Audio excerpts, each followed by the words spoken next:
So to make a start on your jelly roll rug / coaster beginning, you want to make sure you have the rope the right way around and you want it to be going upwards. So the double seam will be on the right side and the single seam will be on the left side of the rug. And then on mine, I start off with about 1 inch and then I turn it, the top bit, at a 90-degree angle to create what is like a corner, and then I put it under itself, and this in turn makes a hat.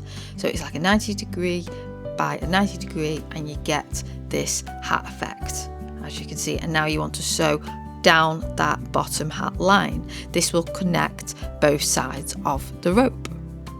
So this bit, go nice and slow and steady. Make sure you do a back tack stitch at both the beginning and the end of the zigzag. Like I say, you just go nice and steady and you go in a nice straight line with a zigzag stitch. As you can see, it's nice and straight zigzag going across and it connects each part so far. The next thing you want to do is another 90-degree angle at the bottom, and you want it to go against the very beginning, but only against. You don't want to put it over, you want it against. So you go straight down zigzag and then you go left. So once again, I'm just making sure it gets put together. And then you put the foot back on and you do another zigzag stitch going downwards. I'm just making sure it's nice and straight and it's not going crooked. Once again, take your time, there's no rush, and you don't want to be going fast, especially to start with. To note, I do use a walking foot on my machine. So just go nice and slow, making sure I've got each part of the needle going through each side of the fabric. And then you want to stop at the right hand side. Let's make sure I use my hand wheel to make sure that's right. And then lift my foot up, and then I turn the whole piece nice and gentle. And then I'm going to go straight down that second portion that I showed you a minute ago to make sure I connect the beginning to the side of this rope. So we go nice and slow to make sure both parts are in. And then once I've done that, I make sure I come round and we push the rope only just against the inner side of the coaster / rope rug. We wrinkle the rope and make sure it's nice and flat on the right hand side, but it's fine to wrinkle it for the inside. But you've got to make sure you keep the needle down on the right side of your walking foot as you go around, and don't be afraid to lift your walking foot up as you go, but say keep the needle in, because otherwise the rope's going to go flying off, you're going to lose what you're doing. So once again, we're just making nice and neat curves. Just get rid of a couple of excess threads, because this machine doesn't have a thread cut apart from the manual one on the side.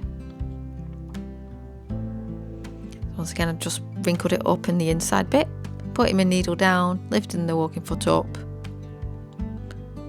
And we're going to try and get a little couple more stitches. So make sure my needle's definitely down, foot up, and then pushing it in slightly so I can get the wrinkle effect on the inside and keeping it flat on the outside.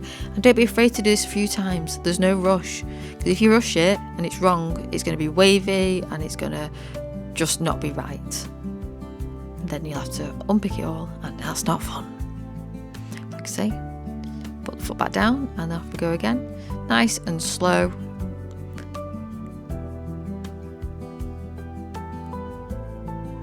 Against and keep going.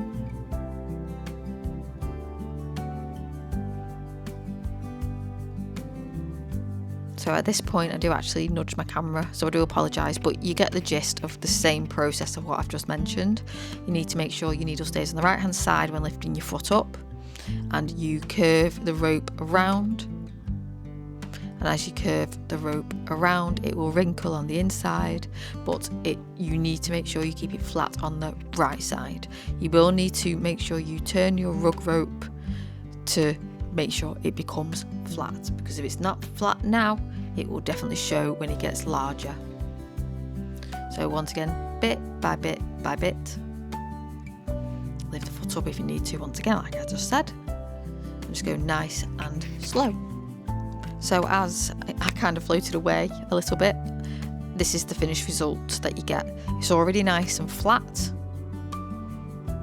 And as it's already nice and flat, you can see the hat at the top that we've done, and we've gone around nice and slow, and that's what you want for the beginning of your jelly roll rug / coaster.